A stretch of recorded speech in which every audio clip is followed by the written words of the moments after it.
you very much, Kevin, for that generous introduction. And thank you to the Haberman Institute overall for hosting tonight's conversation. I am so impressed with this institution and its reach, not only here in the North America arena, but also globally. So I welcome learning this evening with all of you. And please, throughout this evening, please put in your questions into the Q&A. And I will hopefully get to some of them for some conversation on the far side of my presentation. I will be presenting, sharing my screen in just a moment, and I have some slides for us to go through. So please do take some notes, and if anything piques your curiosity, please do not hesitate to chime in through the Q&A. So let's see if we can get this up and running. You should see right now on your screen, dying to die. Is that correct? Saul, can you give me a thumbs up? Yeah, excellent. Okay. So tonight, where are we going to go? We have a generous itinerary. We are going to, first of all, begin by differentiating what is dying and how is it different from other stages in our life. We'll then talk a little bit about withdrawing interventions.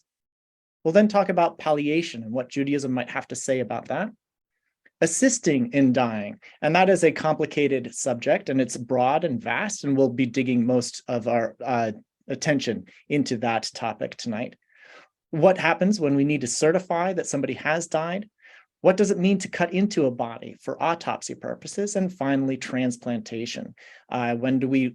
What does Judaism have to teach about moving organs from one body to another? So this is to give you a full sweep. This is meant to be sort of a survey of some of the big issues that we might confront as we are nearing the end of this part of our existence, or somebody in our circle is nearing the end, and we might be wrestling with some of these issues. So let's begin with differentiating. Not all states are alike. Not all countries are alike. And this is just one map,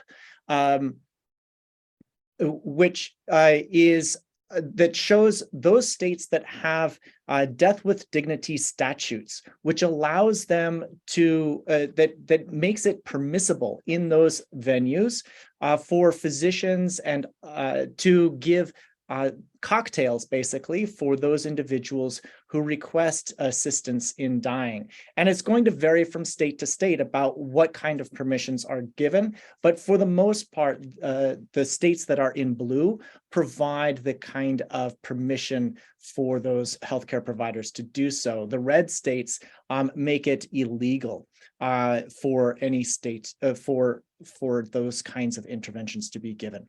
And there are going to be countries where it's even more permissive than the blue states here in this map. And we're certainly more familiar with those in the European market, where people can go and basically request assistance in dying, basically because they have reached the end of their patience. But one of the questions that we need to wrestle with tonight is, when does dying begin? And perhaps this is where, if I were in a classroom or talking with you face to face, I would ask you to respond. When do you think dying actually begins? Is it perhaps when you are diagnosed with some sort of terminal condition? This is a legitimate and valid way to define when dying begins. Some people think that dying begins much before that. Some say that people begin dying at middle age. When precisely is middle age? We're not exactly sure. Some people push the envelope even further before that. Say that when you graduate from college is when you start to die. Or some people push it even further, that you start to die as soon as you are born. But for the most part, the diagnosis is often understood to be one of the watershed moments when most people begin to think about that they are, or that's when dying begins. Another one is perhaps with prognosis. Prognosis is different from, obviously, diagnosis. Diagnosis is when a healthcare provider has told you what your condition is. The prognosis is, well, given your condition, we anticipate that you might have so long to live, and that is more or less when an individual begins the dying process. There is a third option, which is when the treatment available for that diagnosis no longer is effective.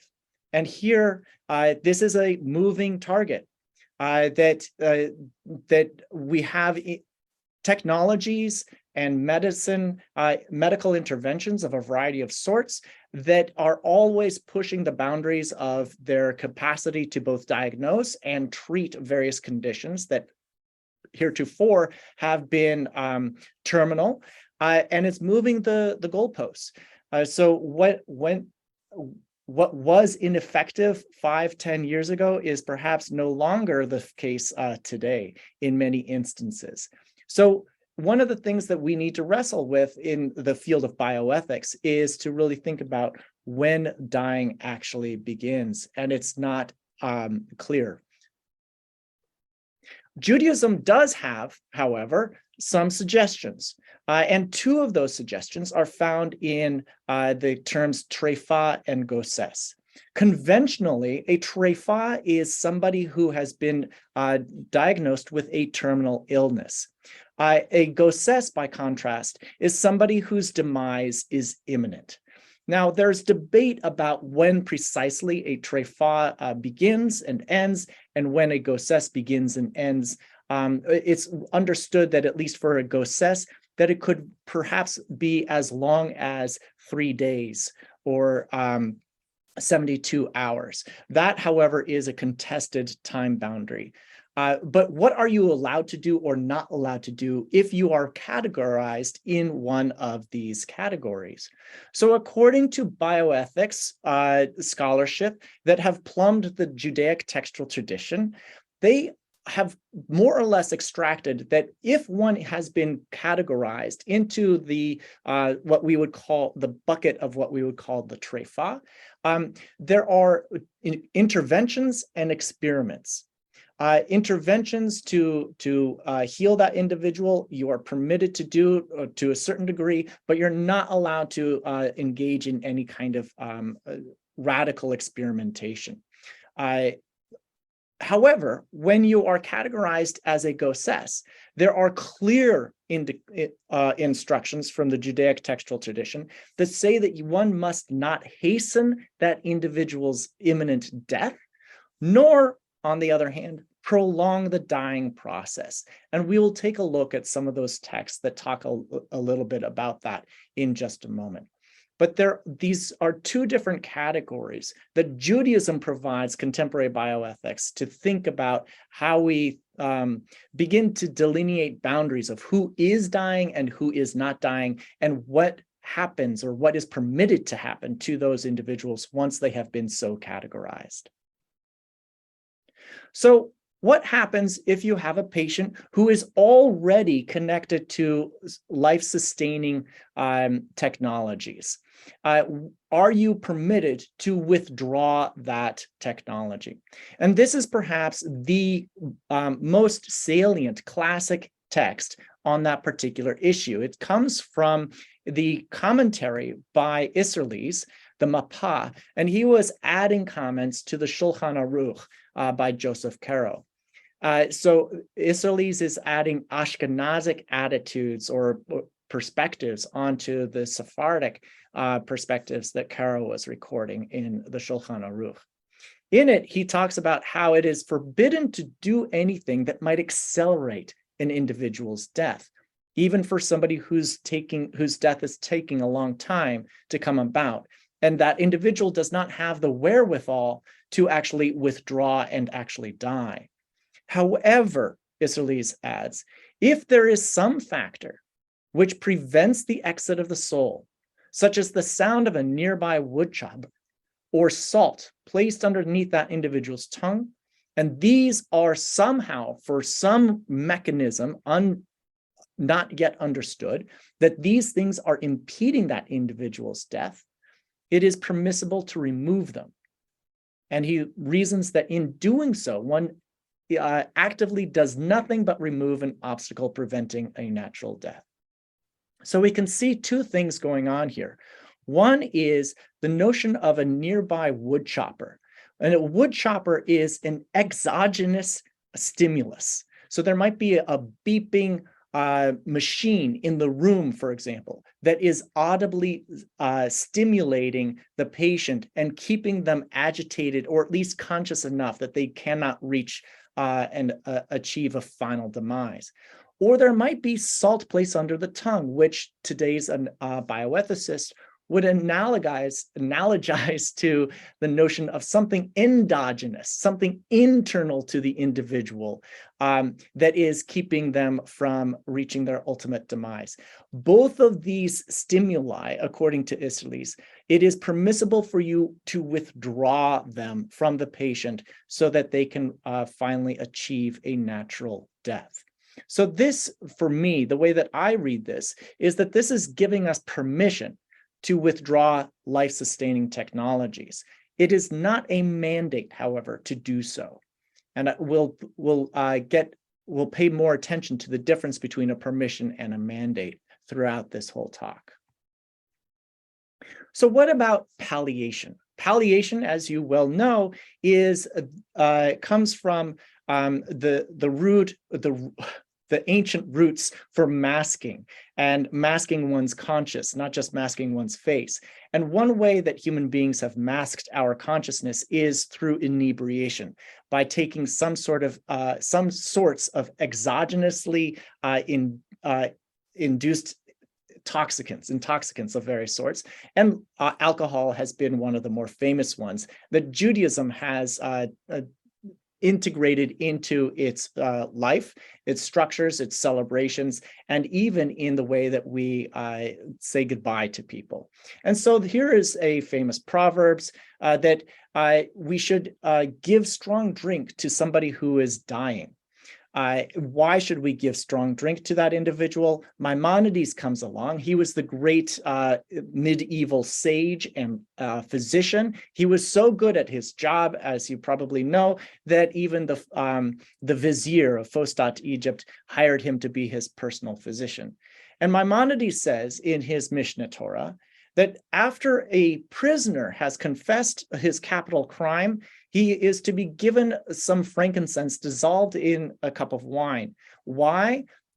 In order to rip his knowledge, or tiruf hada'at. It says here, oops, sorry about that. Shetiruf da'ato. In order to rip his knowledge about the fact that he has committed a capital crime and is scheduled to be executed. And this will enable him to become drunk. And afterwards, he is to be executed according to the crime that he has committed. So the logic, according to contemporary bioethicists, is that if we are to palliate prisoners who are slated to die, then all the more so are we permitted to palliate people who are slated to die because their treatment is no longer effective. So this allows the notions of palliation, palliative care to be welcome within Jewish healthcare circles. So now let's turn our attention to perhaps the meatiest part of the presentation, which is about assisting dying. What does Judaism have to say about assisting in somebody's ultimate demise? Are we allowed to hasten somebody's death, whether it is actively doing something into, onto, or through that individual, or perhaps by withholding life-sustaining or even withdrawing life-sustaining support? So we're going to dive deeper into that by looking at a particular sugya from the Babylonian Talmud tractate Avodah Zarah. Here it talks about a couple of rabbis, and we're going to go through this fairly slowly. So please join to me on the first paragraph here. They said that only a few days had passed since the passing of Rabbi Yossi ben Kisma, when all the elite of Rome went to bury him and eulogize him with a great eulogy. So Rabbi Yossi ben Kisma was well known both within Jewish circles, but also by Gentiles. And everybody, even the Gentile elite, went to his funeral, and they spoke beautifully about his life and legacy. So the whole town is out at that funeral. And you've probably heard about these kinds of large gatherings to say goodbye to a significant figure. But not everybody went to that particular funeral. Upon returning, the community found that Rabbi Hanania Bentaradian was sitting and engaging in Torah, convening substantial gatherings, and a Torah scroll rested on his lap. So this is curious. Why was Rabbi Hanania Bentaradian not at Rabbi Kisma's funeral? It just so happens that the two of them were colleagues and friends, and Rabbi Hanania was really quite distraught at the death of his friend. And he knew that what he was about to be doing was perhaps questionable, if not dangerous. So he did three things here. One, he is sitting in public and teaching Torah.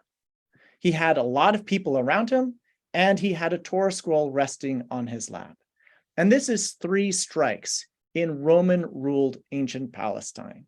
In Roman-ruled ancient Palestine, it was forbidden for minority religions to gather together and have substantial gatherings in public, to teach or preach in public, and certainly no symbols of their religious tradition were allowed in public either.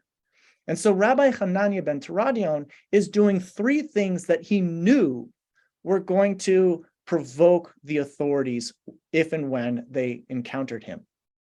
And the punishment for this kind of provocation, for this kind of gesture in public, the punishment was death. So what happened? They, the Roman authorities, brought him, Rabbi Hanania Bentaradian, and wrapped him in the Torah scroll that was on his lap. They placed piles of twigs around him, and they lit them aflame. They brought tufts of wool and soaked in water and placed them upon his heart so that so his soul would not depart quickly. So this was not unheard of in Roman-ruled Palestine for a public execution to occur, and it was to be done through some sort of immolation of the individual. But what's fascinating here is that they took the Torah scroll and they wrapped it around him. They knew that the Torah scroll was a significant symbol for Jews, and they knew that it was going to be quite insulting, both to Rabbi Hanania Bentaradian himself, as well as to the Jewish community writ large. And through this, perhaps, they wanted to send a strong message that what Rabbi Hanania Bentaradian had been doing was, in fact, contrary to what the Romans wanted their minority populations to do. The story doesn't end there. What happens? His daughter approaches him and says, "Daddy, Father, to see you this way." And he replied to her, "Don't worry. Were I to be burned alone, it would be a difficult matter for me. Now, as it is me who burns and the Torah scroll is with me, the one who will address the affront to the Torah scroll will also address the affront to me." So who is this that will will pay attention to the affront to the Torah scroll that is occurring here? Is it the Jewish community because they hold the Torah scroll sacred? Or is it the rabbinic elite, his fellow colleagues? Are they the ones who are going to pay attention to all of this and address the affront that is happening to him? That's possible, but it's more probable that the one to whom Rabbi Hanania Bentaradian is referring is actually God. That it is God who is going to be insulted by what the Romans are doing to this Torah scroll. And because God is going to be insulted and will attend to this insult, will also attend to the insult being done upon Rabbi Hanania Bentaradian. But what's fascinating here is that he is being burned alive in public, and his daughter is approaching him to have this one last conversation. But this isn't the last conversation that he has. The sugya continues. His students approach him, and they say to him, "Rabbi, teacher, what do you see?" And he replies to them, the parchment burns, but the letters soar. A beautiful phrase. They say, well, why don't you open your mouth so that the fire will enter you? And he replies, it is better that the one who takes it is the one who gave it. One should not injure oneself. So there are many interesting features of this little conversation here. One is that the students are there at the pyre, along with Rabbi Hananiah's daughter, and that they are able to and willing to come close enough to have another conversation with their beloved teacher. What's interesting is the very question or the content of that conversation. They ask him for one last lesson. They do not ask him, how are you faring? How are you feeling? What can we do to make you more comfortable? No, that's not what they're asking. They're asking for one last self-serving lesson that they can extract from their teacher. He seems to acquiesce to their self-serving interests, and he gives them one last lesson. And he says, the parchment burns, but the letters soar. So what do you think that might mean? It could mean that the Torah scroll is just being destroyed. Or it could also mean that Rome could destroy the physical side of Judaism, but revelation, the black letters themselves, that the content of revelation, it soars off back to heaven to be re-given at another point. So Rome can destroy the physical side of Judaism, but cannot destroy or touch its soulful center, its innate, ethereal, and divine nature. The students either take that lesson or ignore it, but either way, they turn back to the pragmatics and they say, well, teacher, why don't you open your mouth so that the fire can enter you? Which today we might say, why don't you allow yourself to become asphyxiated? And he replies with a very important phrase that he says, where is it? Mutav sheyitalna mi shenitna ve'al yachabel hu ba'atzmo. That it is better for the one who takes it is the one who gave it. One should not injure oneself. So he rejects their proposal. And we'll take a look at that in just a moment. The conversation continues a third time.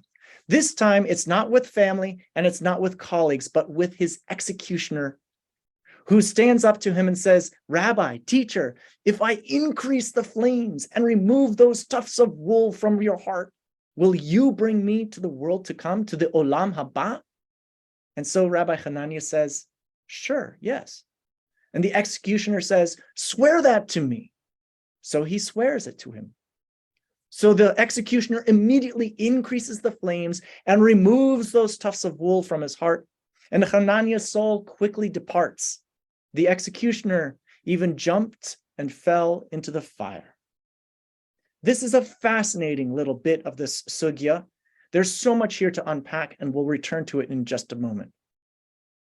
But the sugya doesn't end here. It continues on. There's a bat kol, a heavenly voice comes and says, Rabbi Hananiah Bentaradian and the executioner have been assigned to the olam haba, to the world to come. Rabbi Judah Hanasi, he is there and he cries. He laments. Some acquire their eternal world in one moment, whereas some others acquire their eternal world in many years.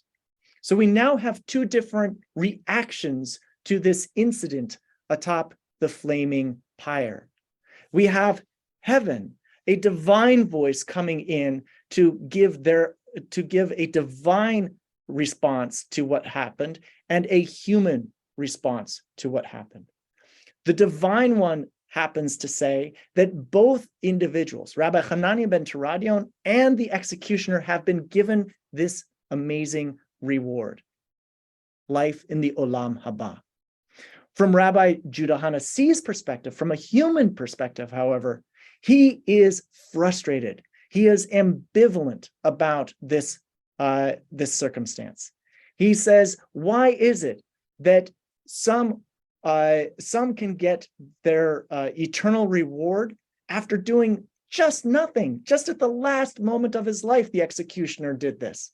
He was an executioner, for goodness sakes. He was professionally engaged in destroying Jews, one by one and many by many.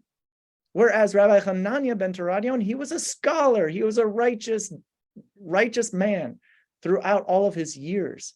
And certainly he earned his entrance into the Olam Haba. How is this just? Rabbi Judah Hanassi seems to be crying. How is it just that both the long-suffering righteous and the momentarily inspired evil person can both receive the exact same reward? So two different responses to the whole incident. Now let's see how contemporary bioethicists read this sugya. And why did I choose this particular sugya? It's because in my studies of what Jewish bioethicists have to say about interventions at the end of life, this is the single most cited source in all of the Judaic textual tradition. And how a Jewish bioethicist reads this particular source, it will determine how he or she comes down to conclude on what their perspective is on certain kinds of interventions, and we'll see them momentarily.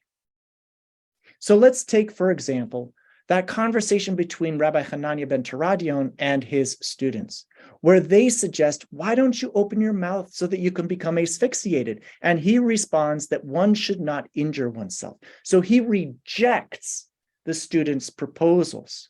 So contemporary bioethicists who read this particular sugya and stop their reading right here, they say, obviously, this teaches us that one should not commit suicide.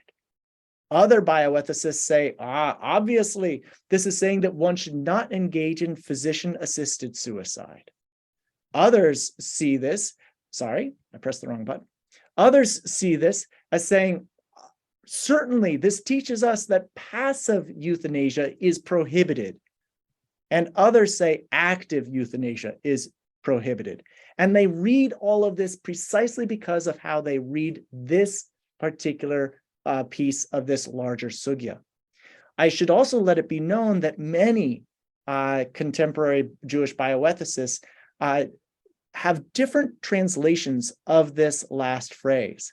Some of them say that it's ve'al yachabel hu be'atzmo. They translate it as perhaps one should not kill oneself, one should not endanger oneself. So but we have different words in Hebrew for those kinds of English translations. And so it's interesting. I encourage you to pay attention to how people translate the classic resources, because it will show you how they will ultimately interpret that that particular source in the end. Others bioethicists move on down to the next conversation after the students talk with Rabbi Hanania, and they look at this particular interaction between the executioner and Rabbi Hanania Bentaradian.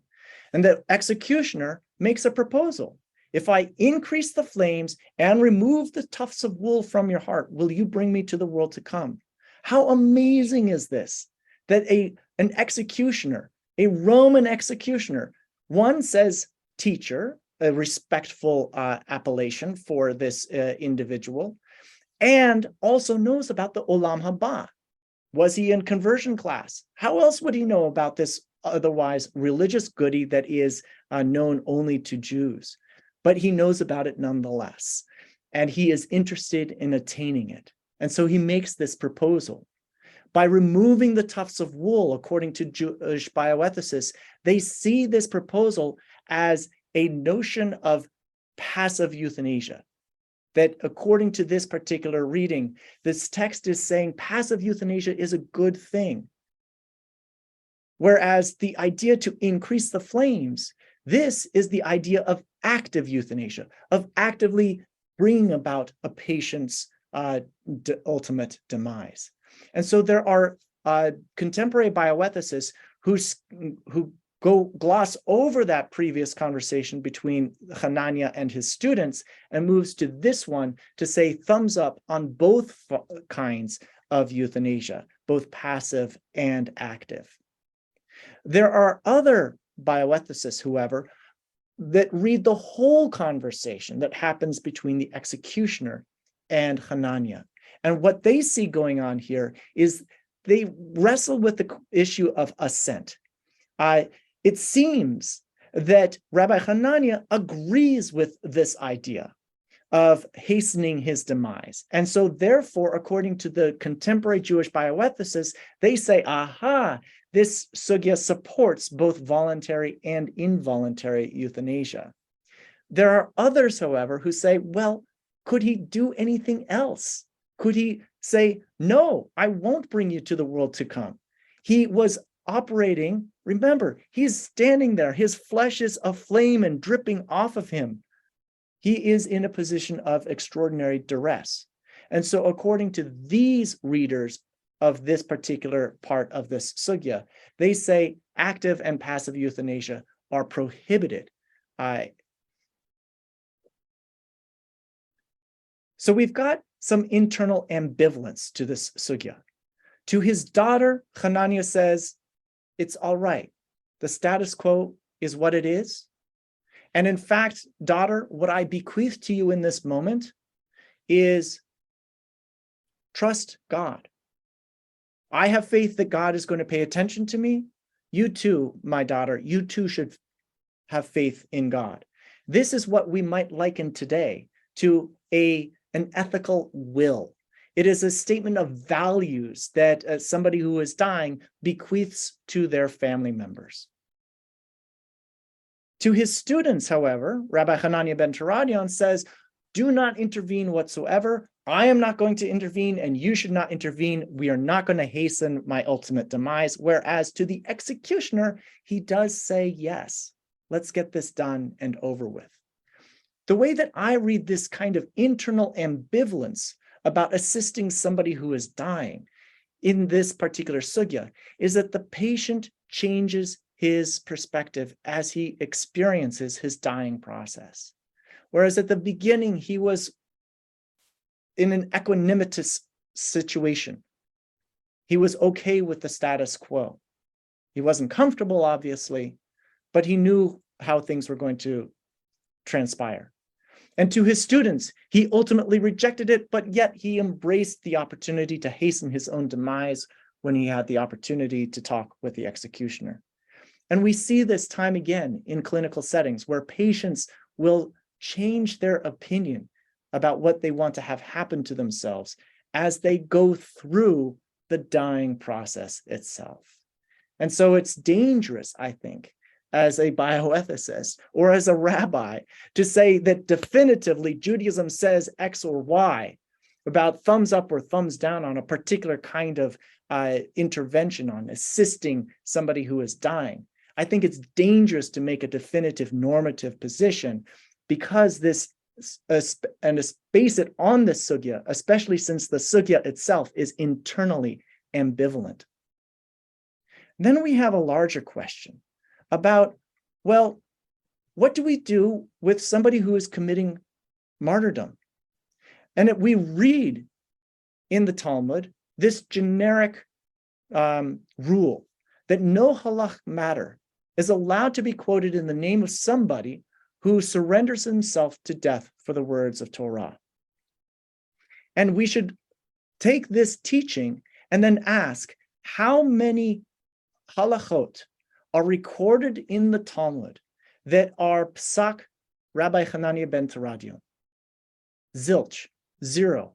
He is a significant feature throughout the Talmudic corpus. He has many conversations, he has many arguments, he is revered and beloved by his colleagues and his students, but not a single halacha is recorded in his name.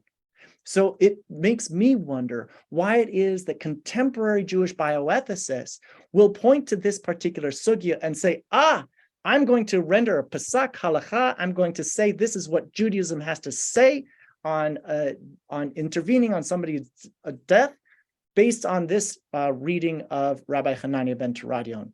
That is a divergence from what the Talmud itself teaches and what it teaches both explicitly here in the Baba Kama tractate, but also how it demonstrates all of its recordings of Rabbi Hanania Bentaradian, that not a single halacha is ruled based upon his reasoning. And then we've got the question of chronology. Gunther Stemberger, who is a contemporary scholar of rabbinic literature and wrote a very good book about the Talmud and other pieces of rabbinic literature, he found that rabbinic biographical narratives, these little stories, these vignettes like this one that we just read about Hanania Bentaradian, they are relatively late texts intended to edify, exhort, and for political ends. These little stories are usually legendary, stereotyped narratives whose intention is above all to inculcate certain attitudes of life, which is the rabbinic way of life and ideal of study. Internally, then, such texts pursue pedagogical purposes. They're there to teach, while externally, they are rabbinic group propaganda. So this particular text, he is saying, is put into the Talmud late.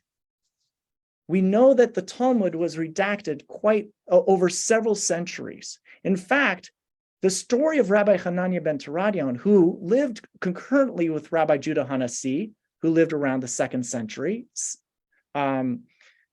we know that this is not the only time that he dies in the rabbinic literature. If you look at the Babylonian Talmud tractate Kala, there's another version of his death. There's another one in Sifrei Devarim, and a third one in tractate Smachot. And finally, the tractate Avodah Zarah, which is the sugya that we just read. It is the latest one of all of these particular versions of his demise. The Kala text is perhaps the one that's closest to the time that he lived. So if we take Gunther Stemberger's theory that these are late additions to the Talmudic corpus, these stories about these rabbis' lives and their deaths, then it's interesting that one, he dies 4 times in the biblical literature, and they are not the same. But we should also realize that as it gets distant, perhaps even 500 years after he died, that perhaps this particular text is more fantasy than fact.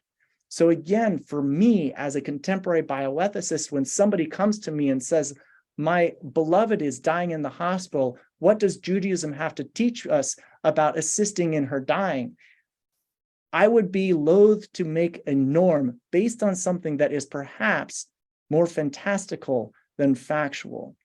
So that's just one of my issues within the field of bioethics, about what sort of authority should we be ascribing to these classic texts when they are perhaps not very close to the lives of the individuals about which they describe.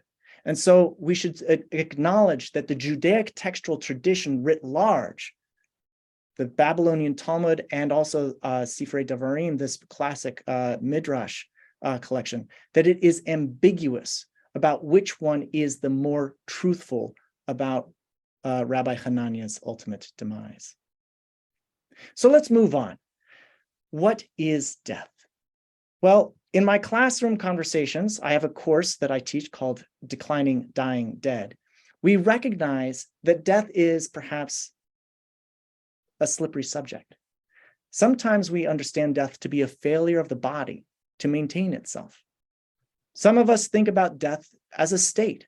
We use such phrases like, he has been dead for X number of years. Others of us think that death is a terminus, boom, done, nothing else happens. Others of us think that death is liminal, and we have these ideas about, well, there might be existence on the far side of this thing called death. And so it's a threshold. if you will, to that other existence. Some of us think that, well, death might be an activity, that it is, that if you look at the dying body, there is still much going on inside of it. There are still, decomposition itself is a state of verbing, if you will. And then there are others of us who say, well, perhaps death is ultimately an achievement, because the biology in which we currently are embodied, it is designed to actually reach its end. And so if we allow a body to actually die, it is fulfilling what its ultimate design is intended to do. It is an achievement of the biology itself. So what is death? And this by even asking this question, it allows us opportunities to meditate on the strengths and weaknesses, the attractiveness, and perhaps the scariness of these different notions of what death might be. So what happens to certify when somebody has died? How do we know that somebody has died? Well, the Jewish textual tradition has offered us a variety of different ways to actually know that somebody has died. One is the notion of breath. If there is no breath in that body is dead. The rabbis add the idea of a heartbeat, that if you cannot discern an active and regular heartbeat, then that individual has died. And then later on in the medieval period, they put these two together, that we need to have both breath and heartbeat in order for there to be life. And if they are absent, then obviously that might mean that it is a dead body. And only in the last, say, 40 years or so has the various streams of Judaism embraced this more recent idea of brain death. And it's been a contentious debate among these streams of contemporary Judaism, but it should be acknowledged that across most mainstream forms of Judaism, brain death is now a legitimate way to understand that somebody has actually died, and that individual can be certified as dead. What about cutting into a dead body? Well, for many centuries and millennia, cutting was a gruesome and dangerous prospect. Whether that individual was alive or certainly after they were dead, it was unclear how hygienic that procedure was going to be. And so there was great concern about autopsies and cutting into bodies, because they likened that procedure to look something like this.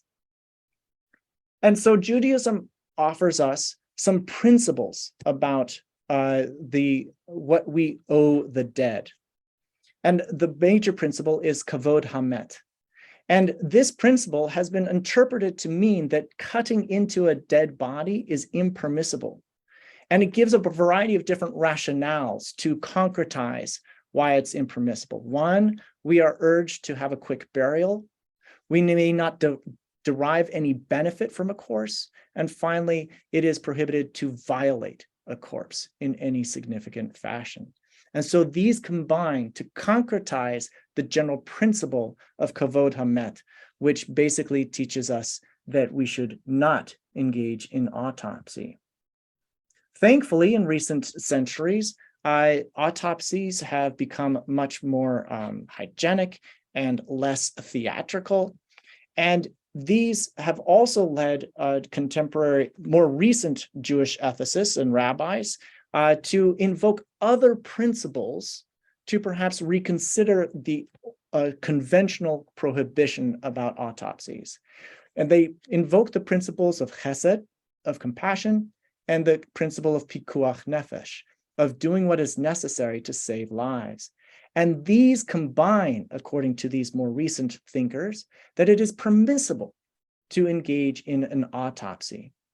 And so they then concretize that. What does it mean? What might it look like? Well, they say, one, you should do an autopsy if it is legally required by the authorities in wherever you live. Or you should do an autopsy if 3 physicians cannot clearly and decisively ascertain the precise cause of death for this individual. Or if 3 physicians attest that others with that same condition could be saved from engaging in an autopsy of this particular dead body. Or perhaps if that disease was hereditary and an autopsy might safeguard relatives, then you really should do an autopsy on these individuals. So again, these are ways to concretize the general principle, the general permission to engage in an autopsy that is grounded upon these 2 particular principles. These 2 principles also come into play, as well as the general one of kavod hamet, when we talk about transplanting organs.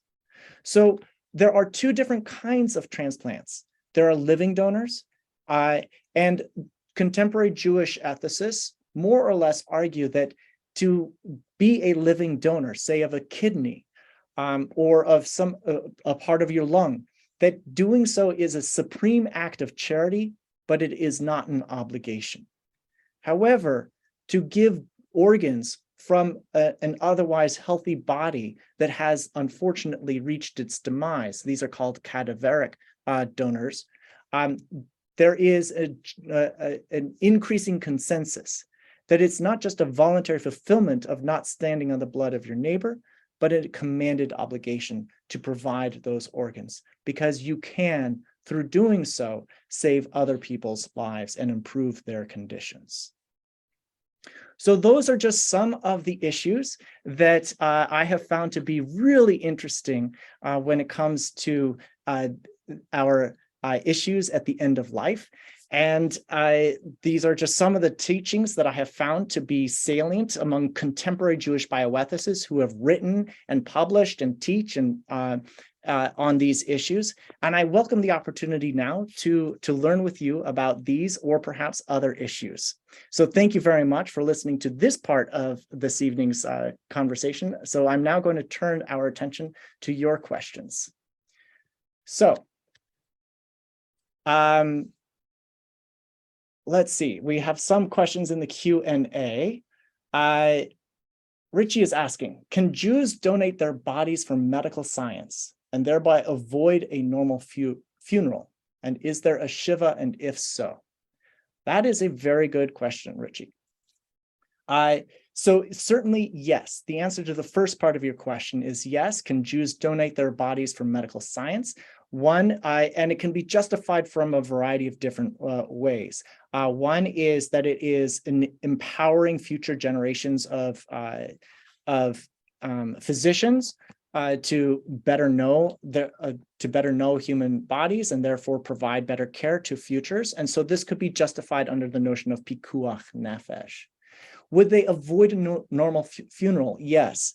Unfortunately, there have been plenty of Jews who have died whose bodies are not recoverable. And so they are afforded a different kind of funeral service, and that will depend on the community in which they are found. And is there a Shiva? So that a Shiva is again given to those individuals who are given to the mourners. And we should acknowledge that people who have given their bodies over to science for medical school anatomy sessions, their bodies are collected and ultimately buried, given back to the family for burial when they are finally done with their anatomy lab. So it's not that the body is completely dissected and thrown out in the biological waste.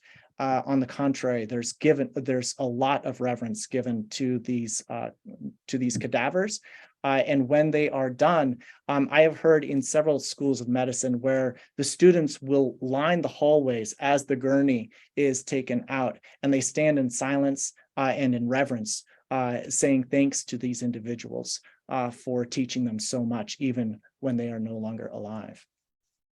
Thank you for that question. Somebody who is anonymous is asking, is it okay to be cremated? So here there's an important distinction in the Jewish textual tradition between lechatchila and b'diavad. Lechatchila means before the fact, and b'diavad means after the fact. So before the fact, before the deed is done, Judaism might say, do it or don't do it. Whereas after the fact, Judaism might offer a different way to manage the circumstance. So vis-a-vis the question of cremation, Judaism on the whole says, lechatchila, before, please don't. But after the fact, now that this individual has been cremated, again, it will differ across certain Jewish communities, but for the most part, I would suspect that that individual would be welcome to be buried in a Jewish cemetery with full funereal rites. But again, it will depend on the Jewish community. What about alternative ways to use the body, like being placed in a tree pod? This has been making the rounds in the news of late. I see no reason why that is impermissible according to Jewish tradition. We are buried very simply, just in our white kittles, our shrouds, and then in a plain pine box, which is designed to not be impervious to the ground around it, but is designed to ultimately decompose and allow the body to decompose. So there's no reason, at least my interpretation, and I'm sure that there are others who disagree with me, but there is no reason why, if one wants to be buried in a way that can recycle your organic material for environmental reasons, that should be possible. Let's see. So many good questions here.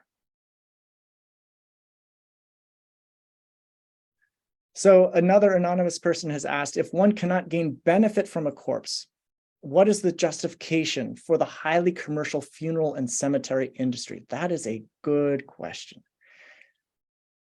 And I don't know how to answer that one. I have a hunch. I'm going to try it, and you can disagree with me, please. Rabbis are often paid not for the work that they do on Shabbat, but that for everything else that they do for the community. They are paid for not going into another line of professional service.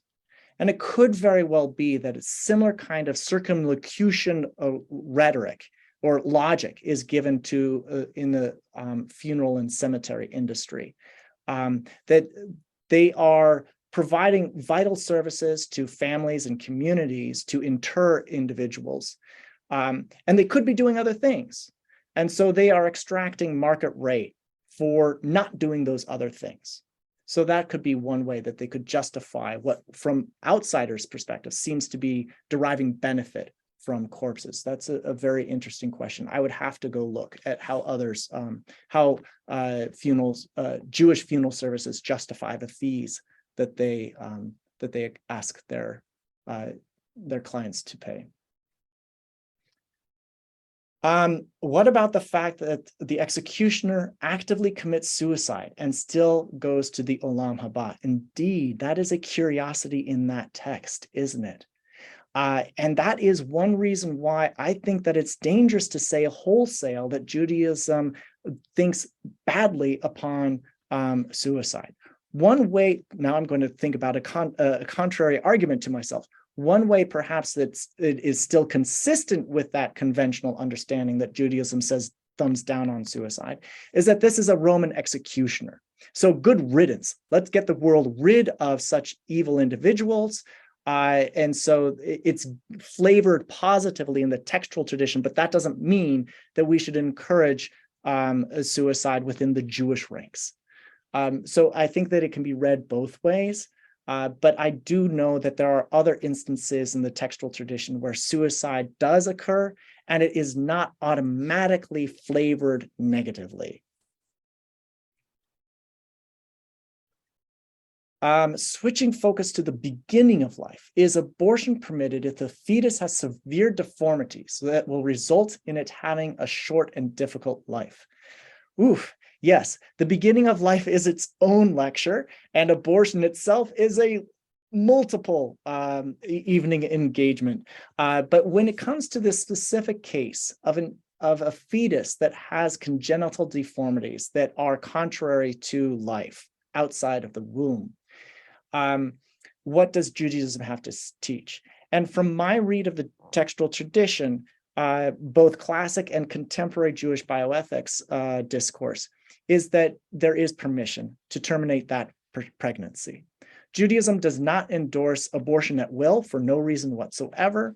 It does promote, does grant permission and protections for a pregnant person to terminate for certain and serious conditions, whether it's threatening the life of the pregnant person, or if there are other distressors that would occur if this particular pregnancy were carried to full term. These are legitimate reasons that I have found across the textual tradition that permit the termination of pregnancies that would, and certainly of pregnancies for fetuses that would not be viable outside the womb. But again, the beginning of life is its own basket of very complicated and fun to think about Jewish moral dilemmas. So many good questions here. If a loved one has a terminal illness and actively wants to end their life, how can this be accomplished? Well, first of all, that's a tragic circumstance to be in, and there's a lot of pain that is occurring there in that circumstance. And support should be given to all individuals. How can this be accomplished? One idea is to contact a death doula. These are individuals who are trained, much like birth doulas. These are people who are trained to provide information and to be a comforting presence for those individuals who are nearing the end of their lives, not only for the individual patient, but also for family members as well. So a death doula might be a comforting presence to be involved here. But they are not allowed to actually enact any kind of terminal intervention upon a patient. One particular strategy that is being debated, I think certainly in Canada and elsewhere, is this notion of suspending eating and drinking. And this is done by the patient, him or herself.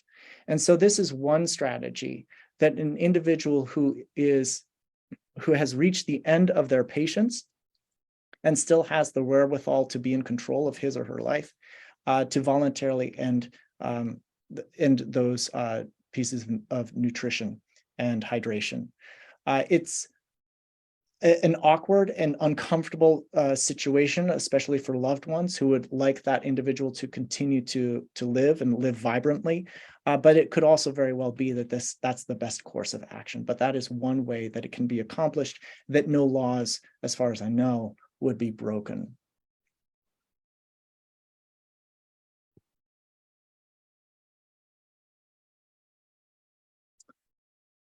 Can morphine be given to dying to ease pain or distress breathing? As far as I have read, yes. That, again, Judaism allows for palliation to occur. And you might have heard from the Catholic bioethic tradition of this notion of double effect, that you intend outcome A, but it's foreseeable that outcome B will also obtain. And that's called the double effect. And Judaism also embraces that kind of notion. Your intention is to comfort this particular patient. It is foreseeable that by giving that patient more morphine, that his or her breathing will become more and more suppressed. That's a foreseeable outcome, and the demise of that individual is also foreseen. That's not your intention. Your intention is to provide comfort. Judaism would embrace that. There are, of course, my colleagues who say, no, no, no, you're not permitted to do that because that is hastening somebody's demise, and every instant is of infinite value, and therefore we should do absolutely everything to keep somebody alive and animated. I understand that perspective, but I also I personally lean more on the side of compassion for this individual. The quality of existence matters just as much, if not more so in certain circumstances, than quantity of existence. Is a death doula different from hospice? Yes. That's a different conversation. Hospice is a set of institutions that are designed to provide medical care for those people who are in the last months of their life, and there is no further therapeutic interventions available to them. And so the hospice is designed to partner with palliative care to provide comfort for the dying individual. A death doula is outside of those institutions and is able to operate with them, in concert with them, but is there to be an advocate for family and the patient individually. Ooh, what does Judaism have to say about cryogenics? I have no idea. But cryogenics is this idea of freezing your body in order to, with the hope that sometime in the future, medicine and technology will be so awesome that it can reanimate your body and revert you back to an earlier time when you did not have that terminal condition. Cryopreservation right now is still in its nascent technologies. They have not demonstrated that it has been successful, certainly on animal models, much less on human models. And so I would venture to say, and again, I have not seen anybody write on this, though I would be delighted to come across it. I would venture to say that Judaism right now would lechatchila would not endorse cryopreservation.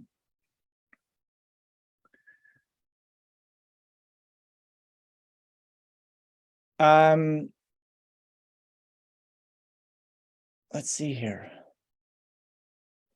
Living wills and 5 wishes. Thank you, Martha, for that recommendation. Living wills. I did speak briefly about ethical wills, and those are expressions of your core values that you can bequeath to families and friends about what you hold dear. Whereas a living will, which is articulated through something called the 5 Wishes program, which you can search on the internet for. These are instruments that are designed to help you have a conversation with loved ones about the kind of care that you would like to receive in your dying days. So if you are incommunicado for one reason or another, that you've been injured or that you have some sort of intervention like a trach inserted in your throat, and therefore you are sedated, somebody will need to make decisions on your behalf. Does that individual know what you actually want? And the 5 Wishes program, and there are others like it, invite you to have a meaningful, if not uncomfortable, conversation with your loved ones about clarifying the kinds of care that you would like to receive.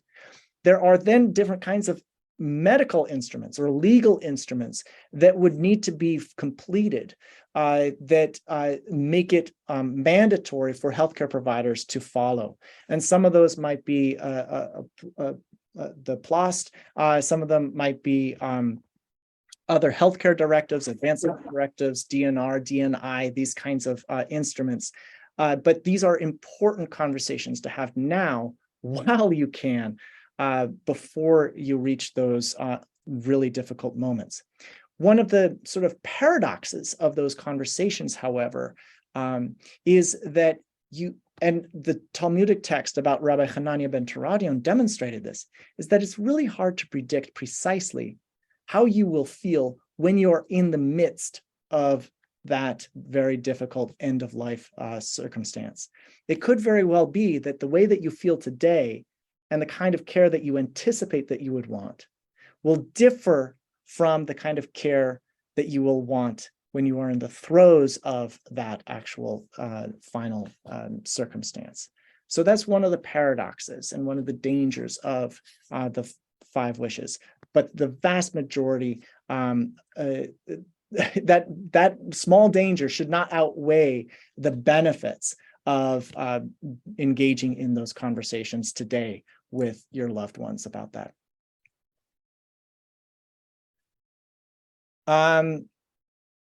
Diane's question, is the recipient of a transplant not gaining benefit from a corpse?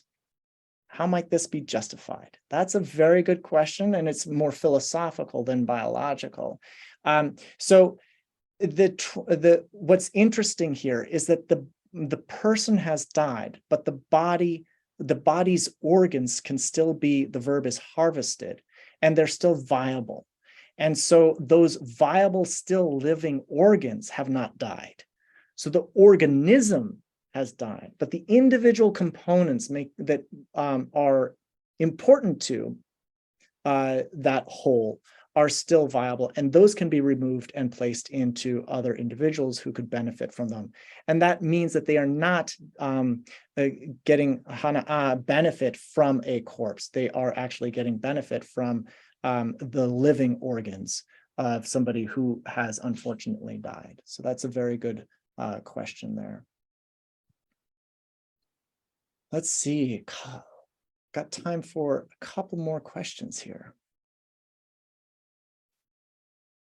How does Jewish thinking on end of life differ from thinking of Christian or Muslim theologians? That's a good question, Bill. So I think what Judaism has to offer is an attention to the patient and to the patient's wishes and needs.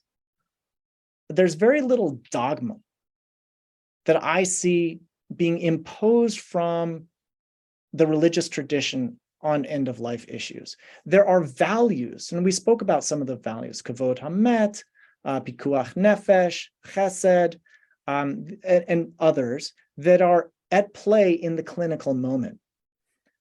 There is also the ontological understanding that human beings are B'Tselem Elohim, made in the image of God, and therefore are due our utmost respect. And there are some who hold on to this idea that because of the fact that human beings are B'Tselem Elohim, that every instant of animated existence is infinitely valuable and holy, and therefore all interventions should be done to sustain somebody's animated status. Again, I disagree with that conventional understanding, and I embrace a more compassionate perspective that not every instant is of infinite value, that I may actually disvalue extraordinary suffering, especially if there's no therapy that could work to mitigate my circumstance. And so if that's true for me, then I allow for that possibility to exist in other individuals. And so my personal perspective would be that Judaism allows for the patient's own quality, own assessment to be a guiding factor. How does that differ from Christianity and Islamic perspectives on end of dying? I'm more familiar with the Christian perspective than the Islamic, but again, there, from what I have read, is that there is much more of an exogenous or outside of the clinical moment dogma that is coming in to guide decisions and constrain decisions. And there's also a paradox going on in some Christian communities where they both advocate for aggressive, life-sustaining or life-animating interventions, as well as the embracement of life in heaven. And that is the more important part of human existence. So there's this paradox that I see some Christian communities and families wrestle with, that they're taught to do everything to sustain the individual, and yet at the same time yearn for life in heaven. So there's this paradox that I see from outside that is influencing what's going on in the clinical moment in Christian communities. Other questions? Sorry, I need to read some of these questions very quickly, so there's just a quick pause here.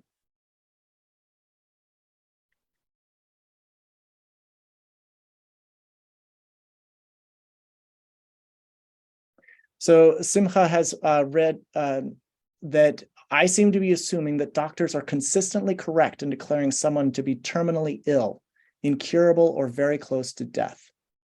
In my experience, Simcha writes, that is not the case.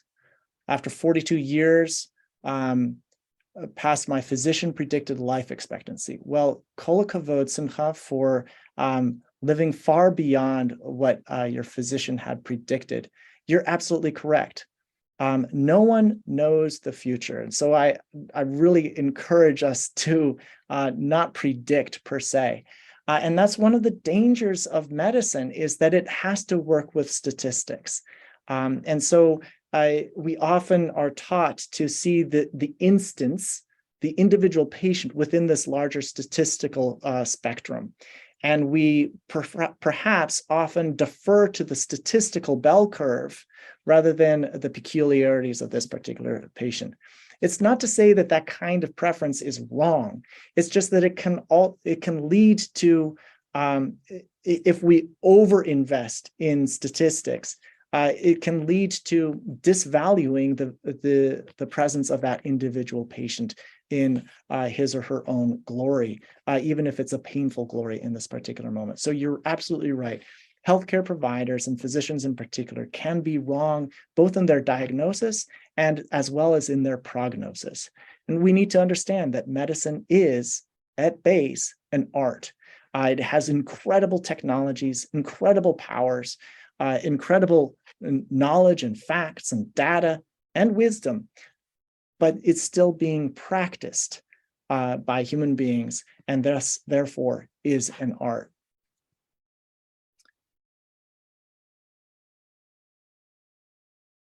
Other questions here?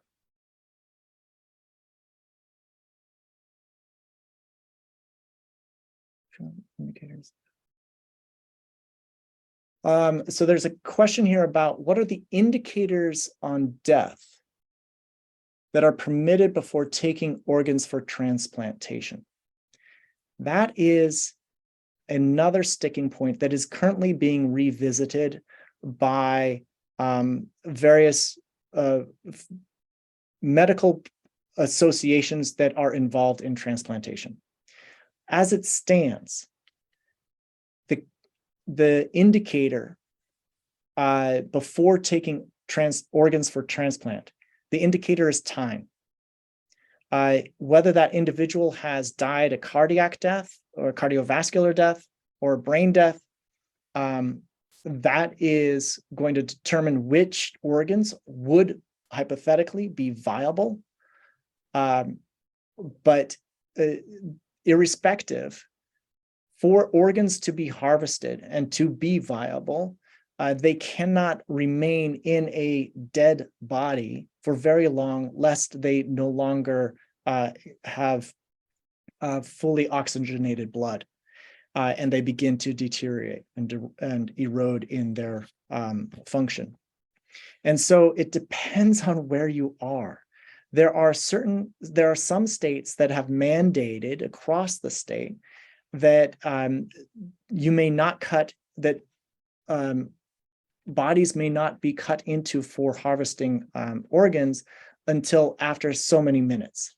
In other states, there is no mandate, and it's up to the individual institution to determine how long they will wait before making those incisions. How long are those waiting periods? I have seen everything from 5 minutes to 10 minutes. There are some institutions that are cutting that down even further to 4 or 3. I've heard even 2 minutes. But that can, I don't know about you, but that makes me uncomfortable to think that they would wait only 2 minutes after declaring somebody dead before incising, cutting into them to harvest organs. But I understand the impulse is to harvest viable organs to save other people's lives. But time is basically the factor that they are waiting for. Let's see here. I'll take one last question here.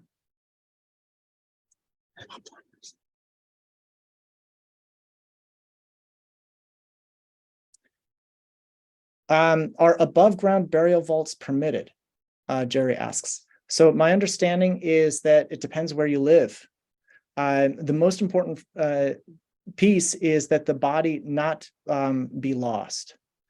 And so if you go down to New Orleans, the cemeteries there are actually above ground vaults, because the water level is so high that were they to be buried underneath and there's a flood of some sort, they could be swept away. And so the best way to keep the bodies put is to have them above ground.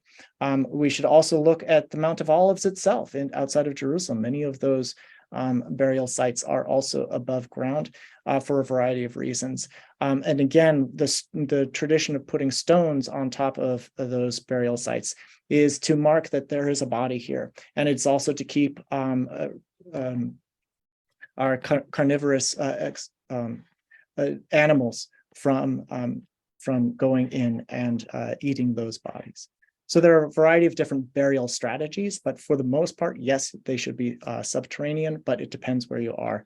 Above ground internment, I guess, would be a viable option. So thank you so much for this opportunity to learn with you. It's been a great pleasure. Yes, thank you, Professor Crane. It's been a wonderful lecture full of rich and engaging conversation, and thank you for taking so many questions. I know our audience greatly appreciates that portion of our evening together. We would love for you to come back sometime and take on another subject. This was a really amazing discussion, so thank you. And all of you out there, thank you for joining us. And we have a program coming up, as we said at the beginning, on Wednesday. So for those of you in the DC area, if you're able to come to B'nai Israel, this one's also, B'nai Israel is also a partner with us on this one. We would love to see you in person with Professor Adam Mendelson and Professor Pam Nadel exploring Jewish soldiers during the Civil War. So that should be a great in-person program. It will also be streamed for all of you who aren't able to make it in person, so no worries there. And I hope you all have a great rest of your day. Thank you all again. Thank you.